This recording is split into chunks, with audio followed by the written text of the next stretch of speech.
Hello everyone, सभी को नमस्कार और मेरे चैनल सीनेट व्यू में आपका स्वागत है।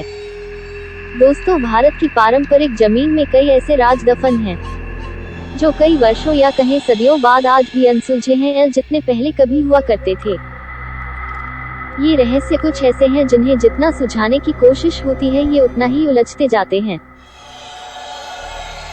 ऐसा ही एक राज राजस्थान के जैसलमेर जिले के कुलधरा गांव में भी दफन है।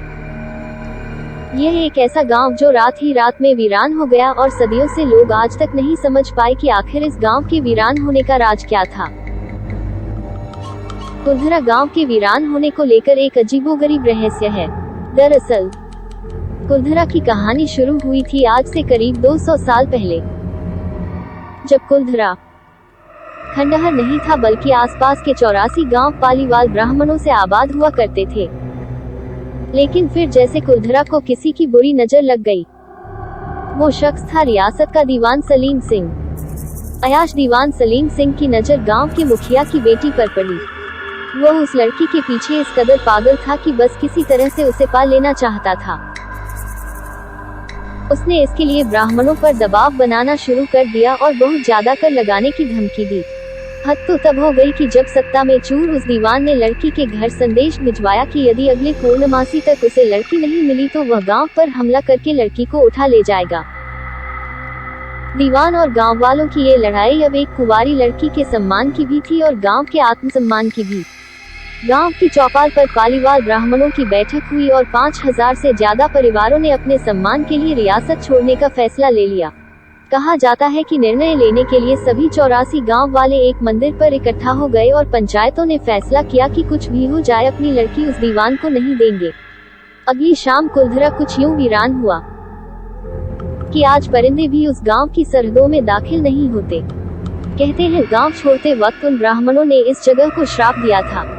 आपको बता दें कि बदलते वक्त के साथ 82 गांव तो दोबारा बन गए, लेकिन 2 गांव कुलधरा और खाभा तमाम कोशिशों के बाद भी आज तक आबाद नहीं हुए हैं। कहा जाता है कि यह गांव रूहानी ताकतों के कब्जे में है। टूरिस्ट प्लेस में बदल चुके कुलधरा गांव घूमने आने वालों के मुताबिक यहां रहने वाले पालीवाल ब्राह्मणों की आहट आज भी सुनाई देती है। उन्हें वहां हर पल ऐसा अनुभव होता है कि कोई आसपास चल रहा है। बाजार के चहल पहल की आवाजें आती हैं। महिलाओं के बात करने और उनकी चूड़ियों और पायलों की आवाज हमेशा ही आती रहती है। प्रशासन ने इस गांव की सरहद पर एक फाटक बनवा दिया है, जिसके पार दिन में तो सैलानी घूमने आते रहते हैं, लेकिन रात में इस फाटक को पार करने की कोई हिम्मत नहीं करता है। कुलधरा गांव में एक मंदिर है जो आज भी श्राप से मुक्त है। एक बावड़ी भी है जो उस दौर में पीने के पानी का जरिया था। एक खामोश गलियारे में उतरती कुछ सीढ़ियां भी हैं। कहते हैं शाम ढलने के बाद अक्सर यहाँ कुछ आवाजें सुनाई देती हैं। लोग मानते हैं कि वो आवाज 18वीं सदी का वो दर्द है जिनसे पालीवाल ब्राह्मण गुजरे थे। गांव के कुछ मकान हैं जहां रहस्यमय परछाई अक्सर नजरों के सामने आ जाती है। दिन की रोशनी में सब कुछ इतिहास की किसी कहानी जैसा लगता है, लेकिन शाम ढलते ही कुलधरा के दरवाजे बंद हो जाते हैं और दिखाई देता है रूहानी ताकतों का एक रहस्यमय संसार। लोग कहते हैं कि रात के वक्त यहाँ जो भी आया वो हादसे की शिकार हो गया। ये सच है कि कुलधरा से हजारों परिवारों का पलायन हुआ।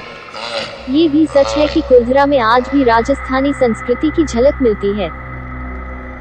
दोस्तों, अगर आपको यह वीडियो अच्छी लगी हो तो कृपया मेरे YouTube चैनल को लाइक और सब्सक्राइब करें। Thank you for watching.